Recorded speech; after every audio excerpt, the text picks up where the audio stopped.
E o tema do Pinga-Luz desta tarde será precisamente as drogas, com uma pergunta central: negação de si mesmo e do outro? No ano 2000, a Organização Mundial de Saúde soltou um grande alerta global a respeito do problema ou da questão da toxicodependência, da dependência química, inclusive da dependência ao álcool. E nesse protocolo, a Organização Mundial de Saúde declarou que estava entre os principais desafios deste século XXI que se iniciava, o enfrentamento à problemática do uso exacerbado dos alucinógenos, das drogas, de tudo aquilo que tem levado a humanidade e as sociedades a um colapso em vários níveis, como veremos. Declarando a OMS as drogas uma epidemia de larga escala, refletia ela os números que são alarmantes neste campo da problemática humana.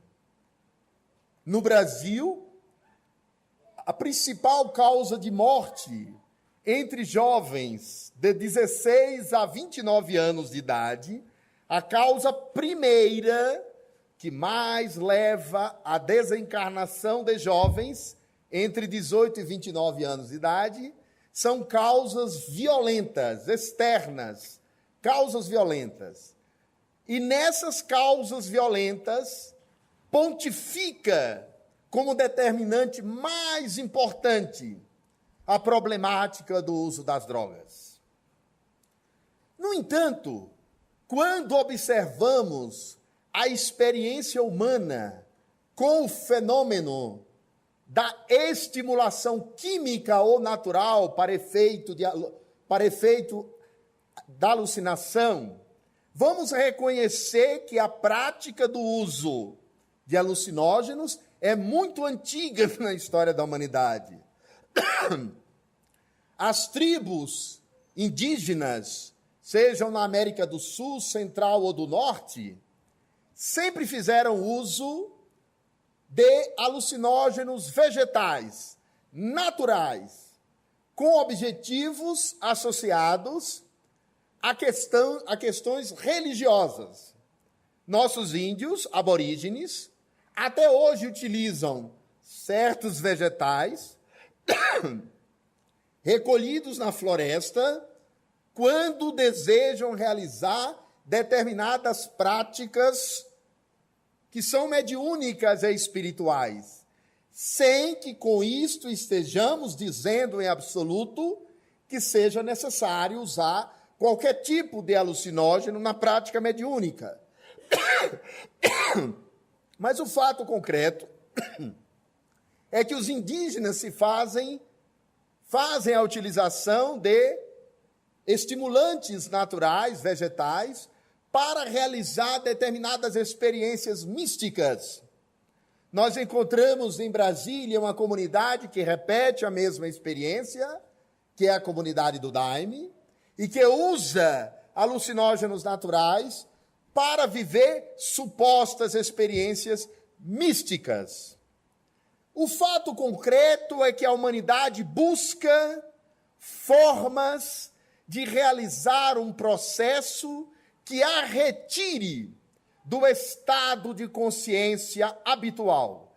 Isso é multimilenar, multissecular e perpassa as culturas. Nós vamos encontrar essa prática entre os egípcios antigos, entre os persas, na China, por toda parte. Seja em experiências voltadas à mística, seja no caso da modernidade, em uma louca experiência, em uma experiência alucinada, tentando superar o tédio, o vazio interior. E algo que será central em nossa explicação nessa palestra, que é a quebra do significado para a existência.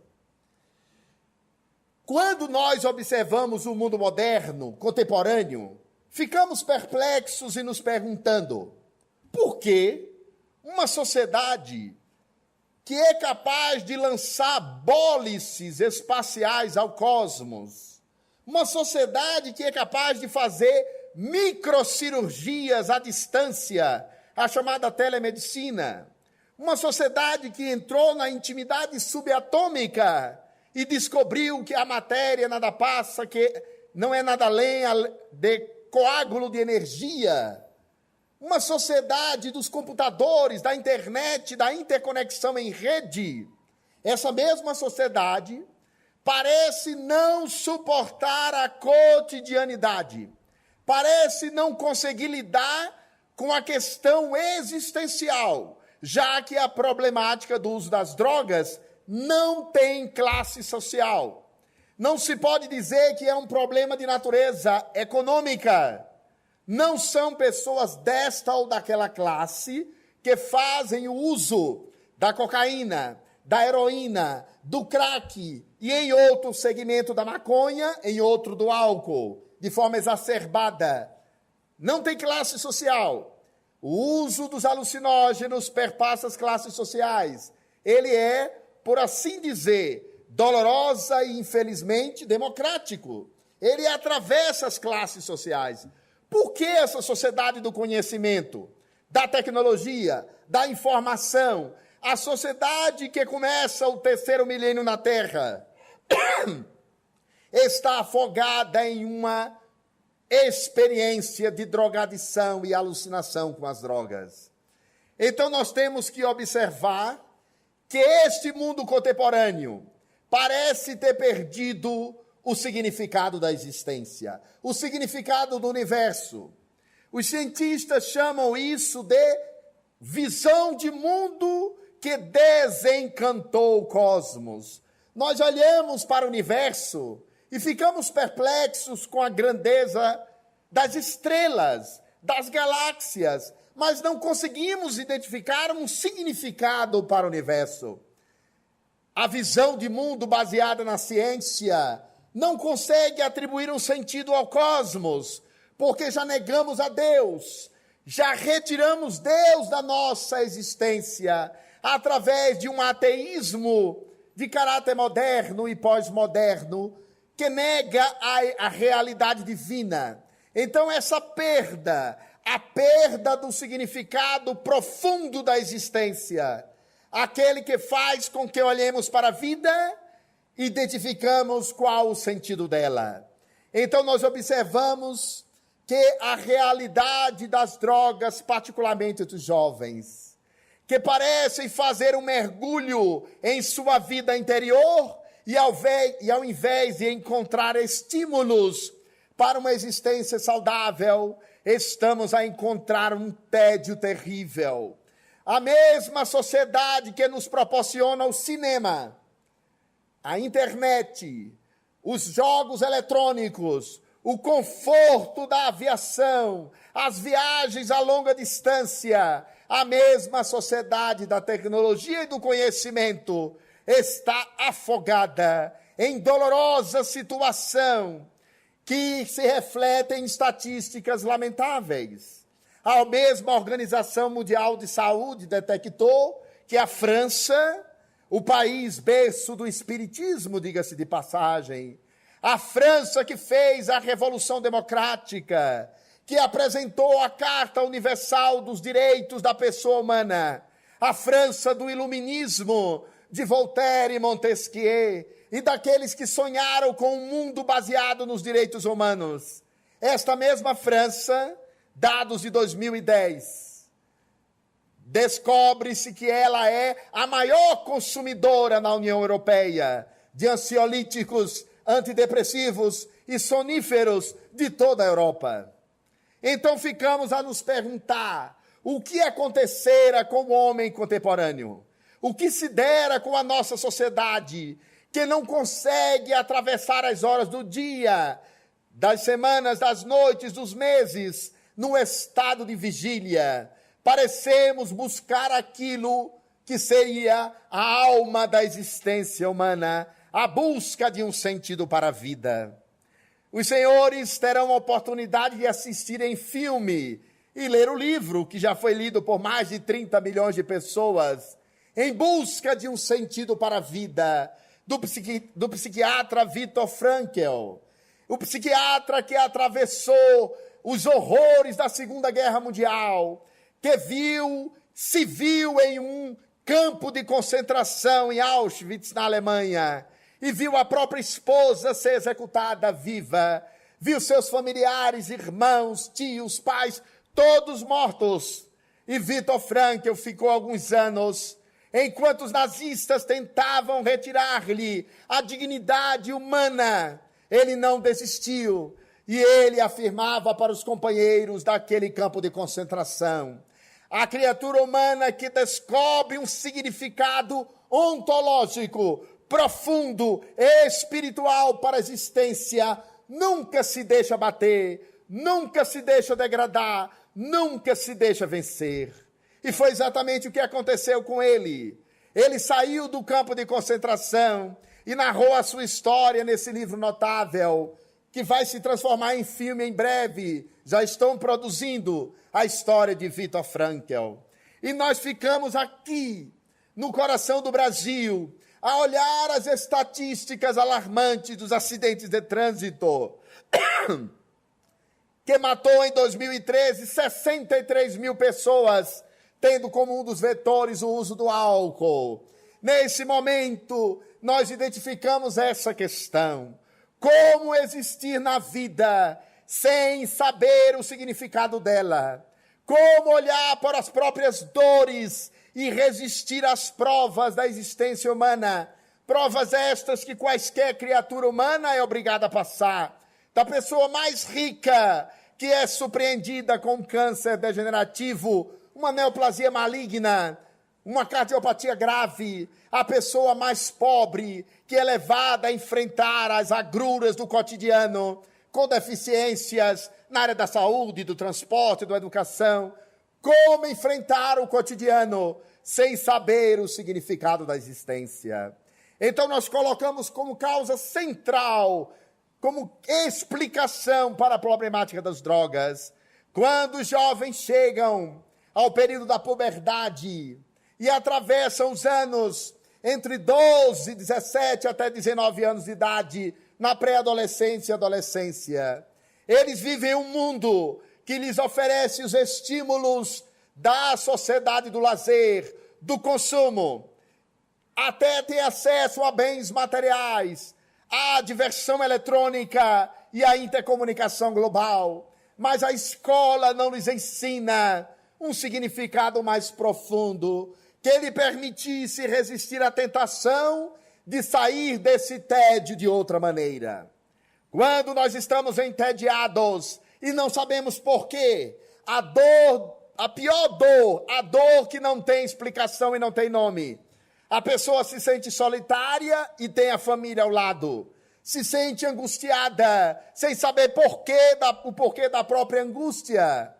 Ela tem boa saúde física, ela tem boa assistência familiar, tem recursos, tem a dignidade de uma sociedade que não está em guerra, que seria uma catástrofe muito maior, e, no entanto, a pessoa se sente entediada. O lazer não lhe supre mais as emoções, e ela, então, está diante agora da grande questão. O que fazer com o vazio existencial? O que fazer com as minhas horas de lazer? O que fazer com essa necessidade antropológica do ser humano, que é de sair de si e se reconectar com a sua causalidade, que é Deus? Todo ser humano tem uma sede interior, complexa e espiritual, que cada qual procura resolver de uma maneira determinada. Alguns naufragarão na exploração sistemática de sensações corporais, qual dissera o psiquiatra francês Laplanche, que vai dizer que essa exploração da sensação corporal, a tentativa de fazer do corpo uma sede de prazer permanente e de fazer a tentativa alucinada de viver o prazer a todo custo, é uma forma maníaca de defesa. Então esta sede interior levará os jovens que não tiveram ou não têm a assistência de educadores, de pessoas que dialoguem com eles nos momentos mais dolorosos e questionadores da sua existência, quando eles já estão atingindo a fase adulta e se perguntam, afinal, o que fazer da vida. Não suporto mais somente estudar, não aguento somente trabalhar quando são estagiários, no caso brasileiro. Não suporto a vida porque ela se tornou um grande tédio. E então a estimulação das drogas. As drogas é aquilo que nos retira imediatamente da realidade, levando-nos a estados alterados de consciência através da estimulação química. E como o cérebro é estimulado, ele começa a ter e desenvolver um vício cortical. Determinadas regiões do cérebro são estimuladas pela cocaína, e a criatura é obrigada a tomar cada vez dosagens maiores. No caso da cocaína e da heroína, que são mais caras e mais raras, levarão ao infarto em pouco tempo. Para os senhores terem ideia, lamentável notícia saiu no Correio Brasiliense recentemente. 1 quilo de cocaína pura é comprada por R$100 mil. Observem que não é uma droga esta, acessível a qualquer um.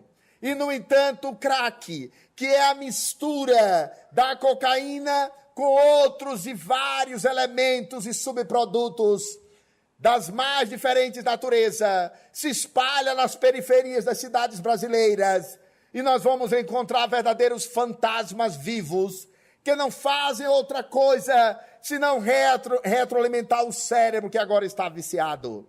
Quando o jovem decide sair, quando alguma assistência familiar do Estado lhe alcança e ele realiza algum esforço mental para sair, ele enfrentará os obstáculos da síndrome da abstinência, no caso das chamadas drogas pesadas, que é a cocaína, a heroína, o crack e, em outro contexto, o próprio álcool, que provoca também a síndrome da abstinência. Ele vai ter que passar por uma desintoxicação clínica.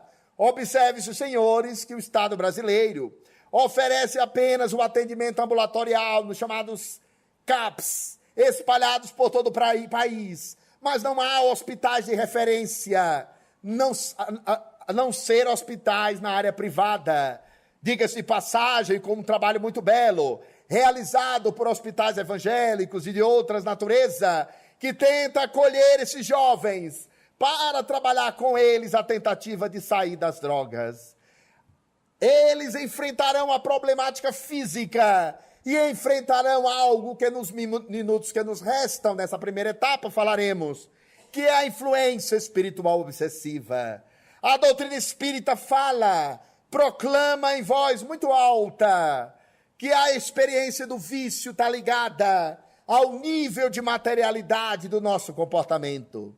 Quando nós tentamos a resposta a esse desejo de sair do tédio através das drogas, nos conectamos com espíritos que já foram usuários de drogas na existência física e que passam a compor a nossa experiência mental, explorando-nos durante o desdobramento espiritual e o sono, e criando dolorosos laços de obsessão, ampliando o desejo que já nos é bastante atormentado para efeito da utilização das drogas. A doutrina espírita colocará influência espiritual nesse capítulo e nos alertará que essa sede implacável que temos seria solucionada. A mesma sede e o mesmo vazio que é natural no ser humano, até que ele encontre a resposta do cosmos em detrimento do caos. Os gregos formularam 2 conceitos 600 anos antes de Cristo e falaram de caos e cosmos, 2 palavras com a letra K. na origem grega.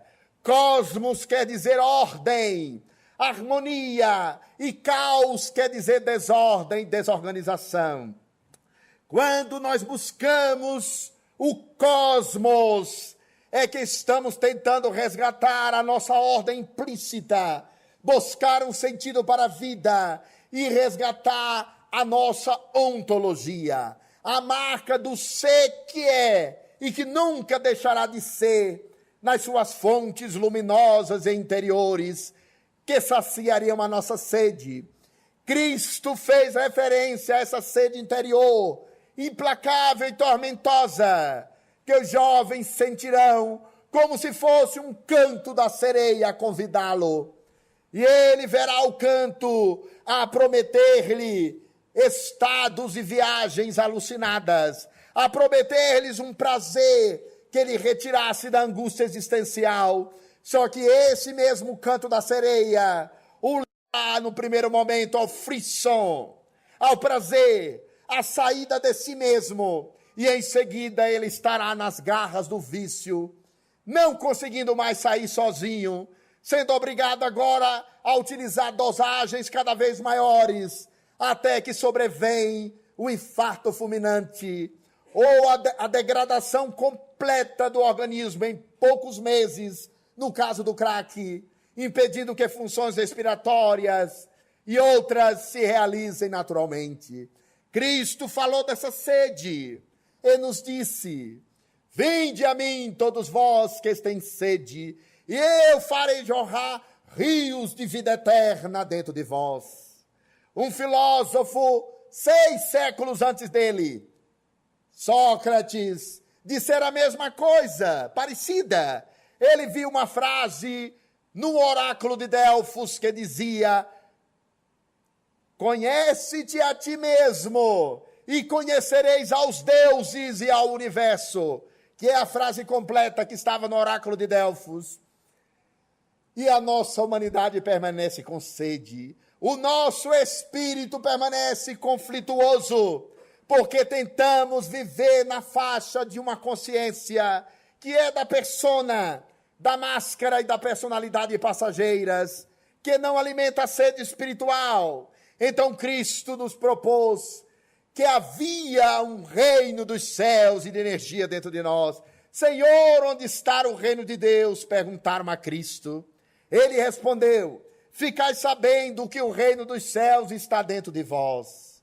Porém, ele é um tesouro oculto, que deveis descobri-lo. Aqui nós alcançamos a essência dessa palestra. De que tesouro oculto é esse que Cristo falava? De que divindade era esta de que Sócrates falava? Sócrates usava o termo da perfeição, da deidade. Falava de um ideal de perfeição, que em grego é arete, o ideal de perfeição. Falava de um eidos, que é uma ideia divina que existe dentro de nós, que seria capaz de saciar toda a sede. Cristo, lá no seu contexto hebraico, chamou isso de reino dos céus. Então, a proposta espírita é que cada um de nós enfrente a problemática da droga.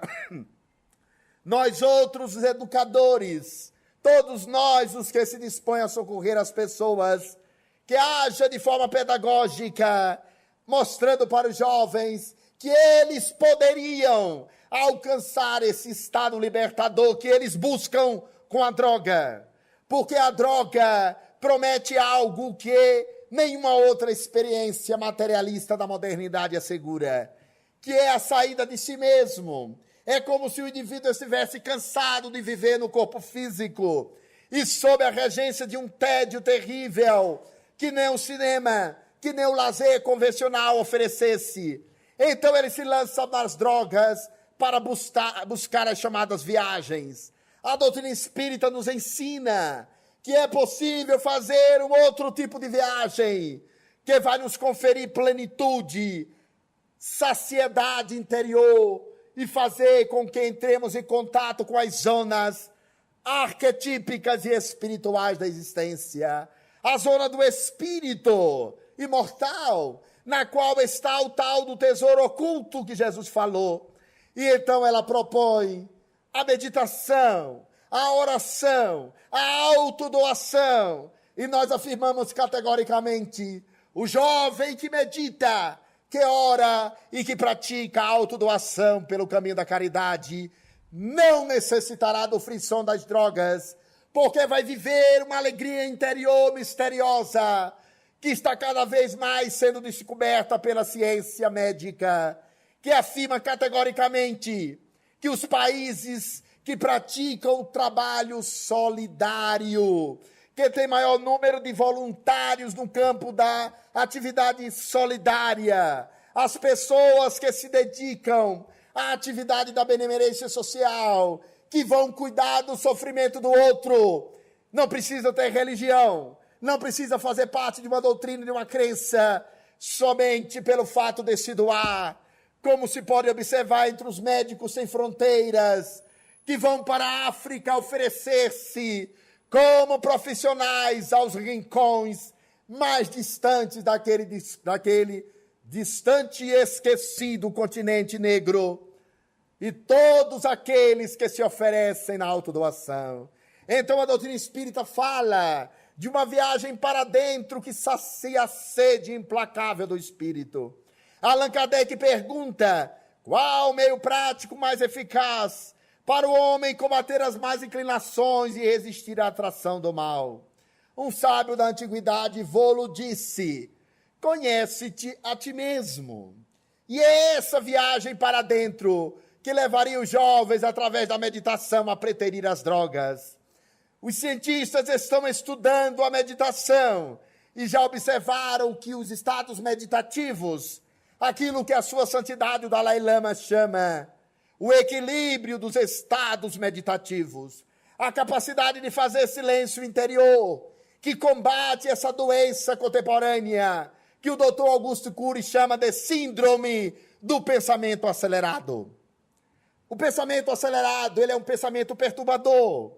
Ele nunca nos permite estar no aqui e no agora. Eventualmente assistimos uma palestra, que não espero ser esta, e estamos projetados no lanche que vamos fazer logo mais, ou lamentando a tarde ou amanhã que não foi muito boa, ou quem sabe sonhando com o passe que virá logo em seguida. O pensamento acelerado nunca está no presente, nunca está conectado em profundidade com o aqui e agora. Ele está permanentemente perturbado pelo fenômeno da ansiedade. Então o Espiritismo é essa doutrina que propõe aos jovens que a educação deles seja integral e não seja apenas acadêmica.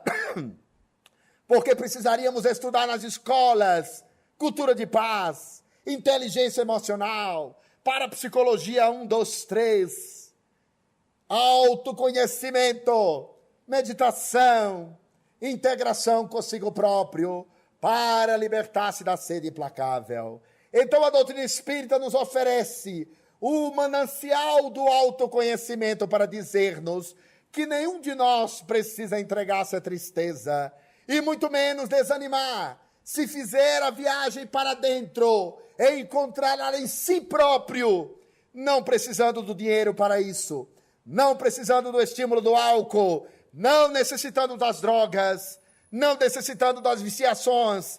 Se fizer a viagem para dentro, encontrará uma luz.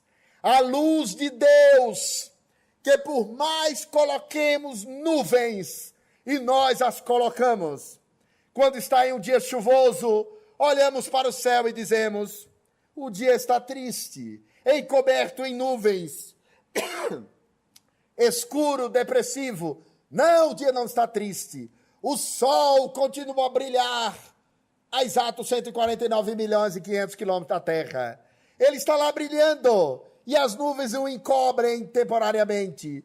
Assim somos nós. As nuvens da tristeza e da depressão, da angústia e da ansiedade encobrem a luz divina que está dentro de cada um de nós.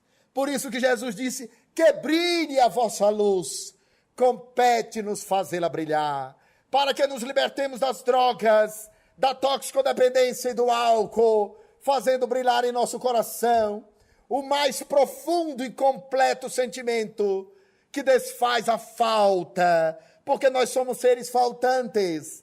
Falta-nos a conexão com a origem, que Deus quis que fosse assim. Ele deixou a sua essência em nós, mas nos impulsionou para que a descobríssemos no processo das reencarnações, descobríssemos por nossa própria conta, para voltar para Ele. E terminamos a palestra com a frase de Cristo, que representa essa volta da criatura ao Criador, da fragmentação à unidade, do indivíduo à totalidade, quando Cristo disse: ficai sabendo que eu estou no meu Pai, mas o meu Pai está em vós, e vós estáis no meu Pai. Essa unidade que quebra toda a fragmentação e que nos faz viver em Deus. Vez que outras pessoas me mandam uma mensagem e dizem assim: fica com Deus. E eu respondo para elas: fica em Deus. Porque ficar em Deus é viver na consciência cósmica e navegar na vibração divina que está por toda parte. Nenhum homem, diz Humberto Holden, pode descobrir a Deus, mas Deus pode descobrir ao homem, desde que ele se coloque nas condições para tal.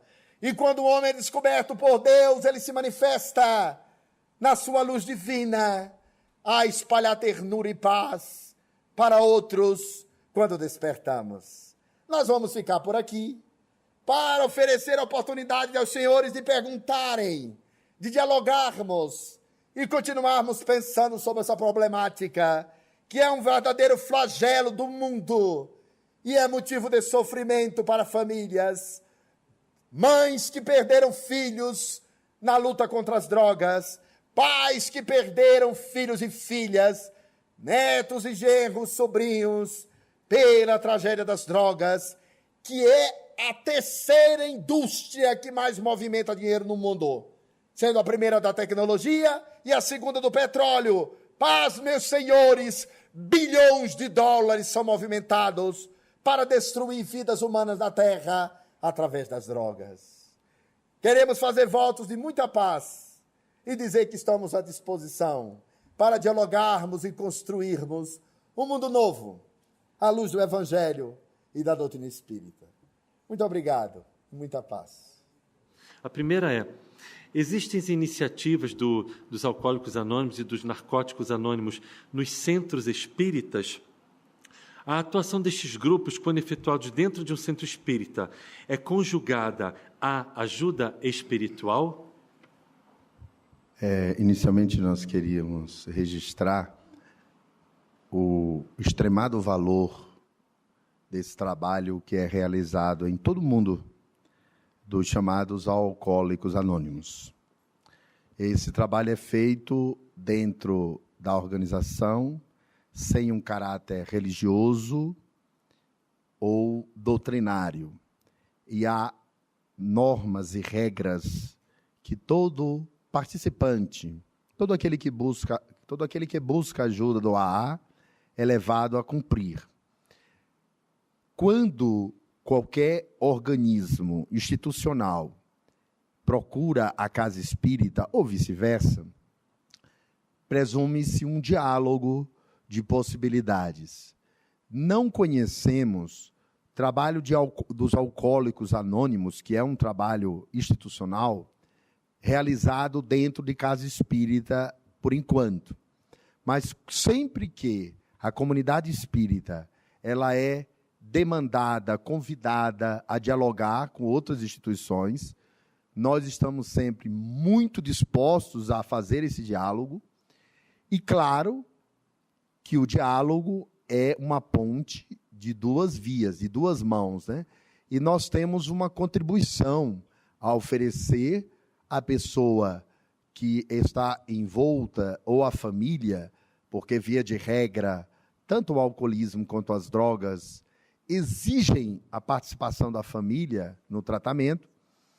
Nós sempre oferecemos nas casas espíritas tanto o apoio psicológico, que a maioria das casas espíritas tem profissionais na área de saúde mental, psicólogos e psiquiatras à disposição, quanto também a questão do tratamento espiritual, sim.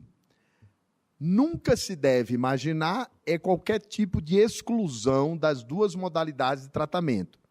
Elas devem caminhar para e passo e complementares. O tratamento espírita vai trabalhar o diálogo com os espíritos desencarnados que estão com todos os seres humanos na Terra. E qual seja a nossa afinidade vibratória, teremos um padrão de convivência espiritual. No caso, aqueles que já não estão mais conseguindo sair sozinhos do uso do álcool, precisarão de ajuda. Tratamento médico, psicoterápico e, na casa espírita, tratamento espiritual, sim. Essa é, em grandes linhas, a visão que se propõe a casa espírita a realizar nesse caso. Informando que sim, aqui na Comunhão Espírita, queridos, nós temos esses trabalhos sendo realizados. Para quem quiser maiores informações, basta se dirigir à recepção, lá em cima, no primeiro andar, e buscar essas informações. Inclusive, 2 grandes amigos meus, Rui Meirelles e Ruth Daia, eles participam destes grupos de apoio aos nossos irmãos que se encontram neste tipo de dificuldade. Outra pergunta. Você poderia falar um pouco sobre o uso da droga lícita, o álcool, que de certa forma é utilizada dentro dos próprios lares, onde crianças presenciam os adultos, muitas vezes bebendo? Excelente pergunta. Então, nós queremos inicialmente deixar muito claro que o álcool é uma droga chamada lícita, porque ela é aceita do ponto de vista legal, mas ela é uma droga que gera dependência química e psicológica em um grau de intensidade até maior do que outras drogas. Mas o fato é que o álcool é uma droga química.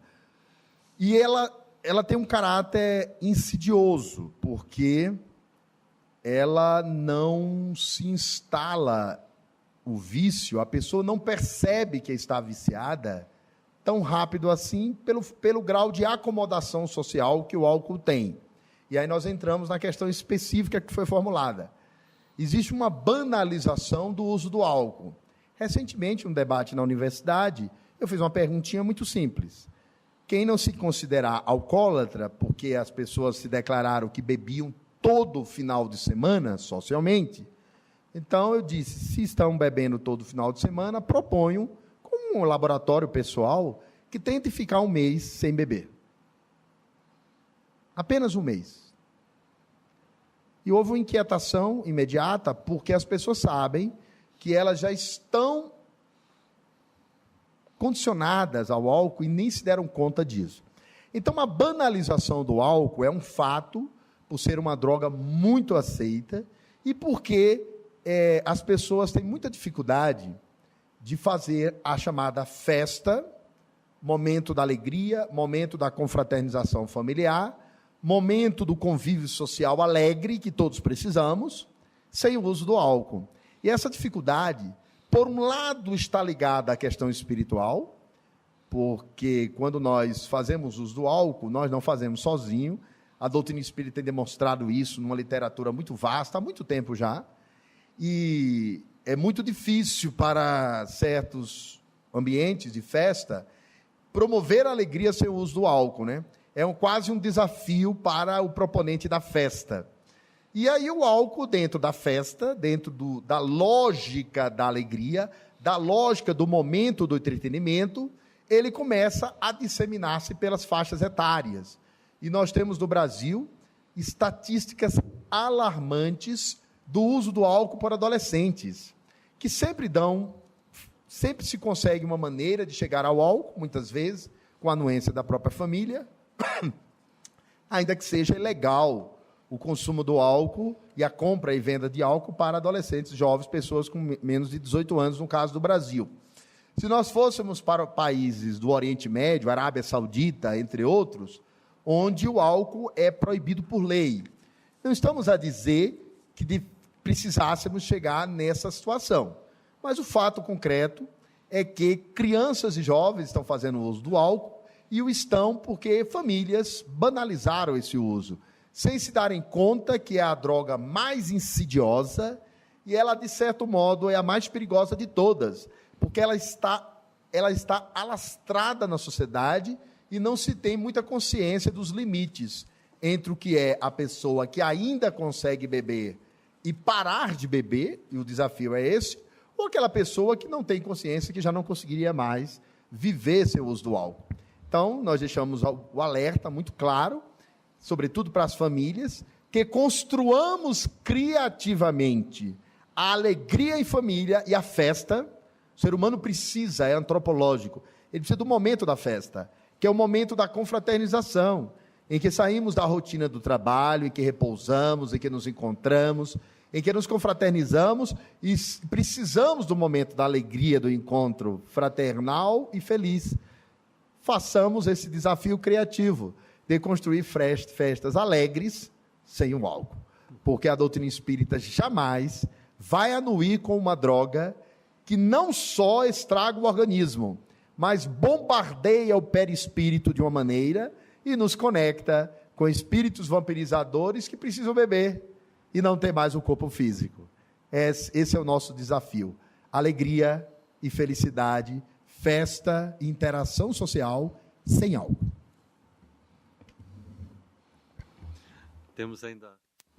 Temos ainda 15 minutos. Não sei se iremos conseguir responder ainda. Temos mais 5 perguntas. Teria que ser 3 minutos de resposta. Vamos tentar. Eu já li em alguns textos espíritas que estamos vivendo uma verdadeira pandemia obsessiva. Você poderia falar sobre a relação desta com as drogas?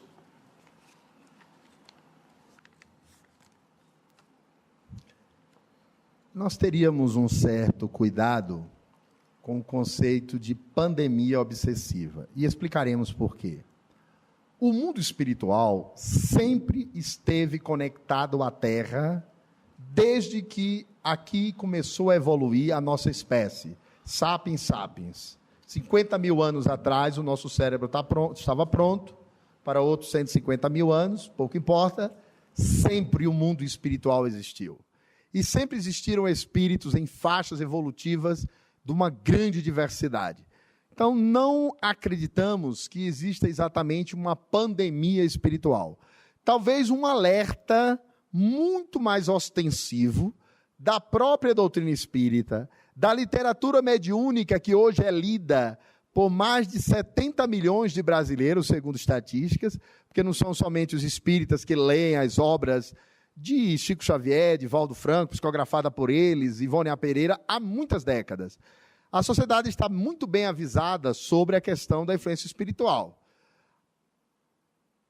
A segunda parte da questão, ao final... E a relação com as drogas. E a relação com as drogas. Quer dizer, então, certamente, o que há é um momento em que o inconsciente coletivo, aí sim, está mergulhado em uma faixa desesperada na tentativa de sair da encruzilhada do materialismo. O materialismo, meus amigos, é a grande obsessão coletiva do Ocidente, porque nós temos uma tentativa de existência longe e fora do sagrado. Entenda-se aqui o sagrado não como a prática de uma religião qualquer, mas aquilo que é sacro, que é espiritual, que é atemporal no ser humano, é ontológico. O Ocidente tenta viver a despeito do sagrado e longe dele. E o inconsciente coletivo da humanidade está mergulhado nessa escuridão. Nós temos uma sociedade que está tentando sair da encruzilhada do materialismo. As religiões em crise, porque uma parte delas abandonou a teoria da reencarnação, não consegue compreender a vida espiritual e não explica nada sobre a vida espiritual. Os senhores me perdoem a franqueza com relação às teologias oficiais, mas a teologia oficial não explica nada da vida espiritual, nada. Fala de um céu irrealizável. O sujeito está aqui na terra e diz, bom, para o céu eu não vou, porque eu não tenho condição de ir para o céu. Para o inferno eu também não vou, porque eu não sou tão mal assim. E o céu e inferno imaginários, segundo Allan Kardec, na sua obra O Céu e o Inferno, a teologia do céu e do inferno é a maior fonte de materialismo no Ocidente. Então nós temos que resgatar a compreensão da vida espiritual natural. O ser humano, ele desencarna, abandona o veículo físico e ele continua sendo exatamente o que ele sempre foi. Despido de corpo físico, ele viverá algum tempo entre a terra e o céu, como dirá a psicografia de Chico Xavier. Entre a entrada no mundo espiritual, que é o umbral, a crosta, e os vários níveis espirituais. Ele é um ser humano. Não haverá saltos evolutivos inesperados. Ninguém vai para lugar nenhum. Nós vamos desencarnar e continuaremos na Terra. A maioria de nós, pelo campo mental ainda muito precário, preso às atividades cotidianas, até que vai descobrir. Allan Kardec dizia que na psicologia espírita a primeira lição ele dizia, a primeira observação que fiz com os espíritos foi a clara percepção que a maioria deles se pensava vivos, mesmo depois da morte. Todos nós nos preparemos, porque depois de desencarnar a gente vai passar algum tempo pensando que está vivo ainda. Depois de superar essa fase, e aí vai começar a reintegração na vida espiritual. Porque o ser humano é exatamente o mesmo. O André Luiz fala de respiração, batida do coração, visão, percepção, fisiologia perispiritual. O perispírito ele tem uma equivalência com o corpo físico. Ele não tem mais os órgãos, mas ele tem as funções primaciais nele. E são essas funções que antecedem aos órgãos que permitem as várias reencarnações e o sujeito voltando com a sua estrutura funcional. Então é isso. Em relação às drogas, não há uma pandemia espiritual. Há uma pandemia da humanidade. E o mundo espiritual aí está, no momento de separação, diga-se de passagem. A espiritualidade tem falado desse momento em que muitos estão saindo da Terra, outros estão entrando, e a pandemia está no inconsciente coletivo da humanidade tentando sair da encruzilhada do materialismo. O mal da era da globalização é um tipo de materialismo que retirou a identidade espiritual do ser humano. E estamos perdidos porque perdemos o endereço de Deus e perdemos o endereço de nós mesmos. É mais ou menos o resumo da coisa.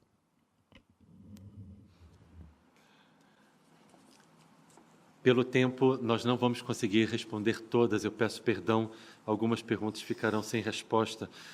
Nós temos ainda 4 perguntas. Eu escolhi a que eu acho que seja de maior interesse e do maior número de pessoas. E a pergunta é: sem dúvida entendemos que este vazio e o tédio são certamente supridos, são certamente supridos pela meditação, são supridos pela meditação e pelas diretrizes da doutrina espírita. E aí a pergunta que eu acho que realmente é o X da questão: como torná-los atraentes para os jovens e os adolescentes? É a grande questão. Excelente questão. Eu queria começar essa resposta para deixar os senhores bem situados nesse problema, lembrando a escala de necessidades de um psicólogo humanista norte-americano chamado Abraham Maslow. Maslow criou uma escala de necessidades que é uma coisa extraordinária. Então ele vai dizer que na base da pirâmide da humanidade tem a necessidade biológica, as necessidades biológicas. Quais sejam? Necessidade do sono, da alimentação pelos alimentos, nutrir os organismos, a respiração, a necessidade sexual, necessidades biológicas na base da pirâmide. Quando você sobe um pouco mais, a necessidade vai afunilando, porque o pico vocês vão ver que poucos a procuram. A segunda camada das necessidades de Abraham Maslow são as necessidades de pertencimento. Todos nós somos seres societários. Nós precisamos pertencer a alguma coisa. Pertencer a uma família, pertencer a uma torcida de um time de futebol, pertencer a uma instituição religiosa, pertencer a uma nacionalidade, pertencer a uma etnia, é a nossa dimensão social. Todos precisamos necessidade de pertencimento. Aí preenchemos o pertencimento. Depois disso, vem necessidades mais complexas, são simbólicas. necessidade de conhecimento, de lazer, de cultura, de informação simbólica. Vai diminuindo, porque alguns não terão acesso ou não buscarão conhecimento, a arte ou até mesmo o lazer. E vai afunilando. Lá na ponta final, vem as necessidades psicológicas e espirituais. Aí agora é o nosso desafio. A pirâmide, ela funila, né? De cima para baixo, o ápice dela está funilada. Lá no ápice, nós temos necessidades espirituais. Poucos procuram preencher essa necessidade. Poucos cultivam. E os jovens precisam ser mobilizados para ela de uma maneira absolutamente criativa, jovial, lúdica e com a linguagem adaptada aos jovens. Uma palestra como essa, que eu estou usando apenas o recurso verbal, se estivesse fazendo para jovens de 16 anos, 15 anos, uma faixa etária predominantemente do público jovem, deveria estar ali, andando de um lado para outro, com PowerPoint, vídeos do YouTube ali, e em seguida propondo uma vivência para eles, porque a linguagem tem que ser adaptada para eles, e é preciso ter a vivência. Eu vou deixar para vocês o registro. Nós temos um seminário de saúde integral, que um dia a gente organiza na comunhão, porque trata disso, em que nós fazemos um aporte teórico das ciências da saúde em contato com o espiritismo na primeira parte, e na segunda parte nós fazemos uma vivência meditativa. Nós fazemos aquilo que a espiritualidade nos transmitiu com o nome de reprogramação terapêutica dos principais acontecimentos da vida. Nós começamos lá na reencarnação, na vida intrauterina. Colocamos música suave e nós já oferecemos esse seminário para jovens durante o carnaval em escola pública, que foi reservada para isso. A comunidade espírita reservou, nos convidou e nós oferecemos. E é uma vivência de meditação, porque os jovens precisam não só da linguagem adequada, a linguagem para eles é outra, como também a experiência. Nós precisamos mostrar a eles como isso pode ser feito. E a meditação, eu termino com a conceituação de Sua Santidade o Dalai Lama, que diz assim, ó, a meditação tem um tripé. Primeiro, desaceleração. No ritmo que nós vivemos no Ocidente, correndo de um lado para outro para ganhar dinheiro e trabalhando em excesso para ganhar dinheiro. Aí trabalhamos em excesso, ganhamos dinheiro, mas adoecemos. Aí pegamos o dinheiro que ganhamos para cuidar da saúde que adoecemos trabalhando porque corremos demais. Correndo demais, acelerados, estamos na via oposta à meditação. Então, desaceleração é o primeiro pilar. Quem quiser praticar a meditação, a interiorização, o autoconhecimento, tem que desacelerar. Tem que dedicar 30 minutos por dia, 40 minutos, 15 minutos, para entregar-se ao estado de desaceleração. Desaceleração respiratória, desaceleração intestinal, desaceleração mental. Desacelerou, começou. Segundo tripé, consciência focada em um objeto. Então a mente converge para a visualização de um único objeto e tentará ir até ele, até conseguir pensar somente nele. E depois vai saltar de nível para esvaziar a mente, que a última etapa da meditação é o esvaziamento. O Dalai Lama costuma dizer assim, quer aprender a meditar? Vocês que são ocidentais, que têm um nariz grande, comece a olhar para a ponta do próprio nariz. Faça a experiência. Olhar para a ponta do próprio nariz nos obriga a olhar para um só lugar. Ele coloca isso de forma descontraída. Mas o fato é que nós podemos meditar, nós temos que viver essa experiência. E eu termino com historinha, sempre bom terminar com histórias. Um grande mestre da meditação levava seus discípulos para a floresta. E um dia eles perguntaram para ele, mestre, o que é meditar? O que é meditação? Ele respondeu, feche seus olhos. Mandou um dos jovens fechar os olhos. Ele fechou. E disse para ele, o que escutas agora?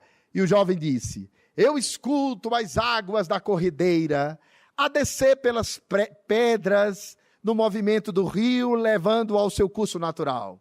O mestre disse, aprofunde o silêncio mental.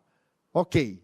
O que escutas agora? Agora eu escuto sete tipos de pássaros a cantar na floresta e o vento a tocar na folhagem, o mestre disse para ele: aprofunde o silêncio.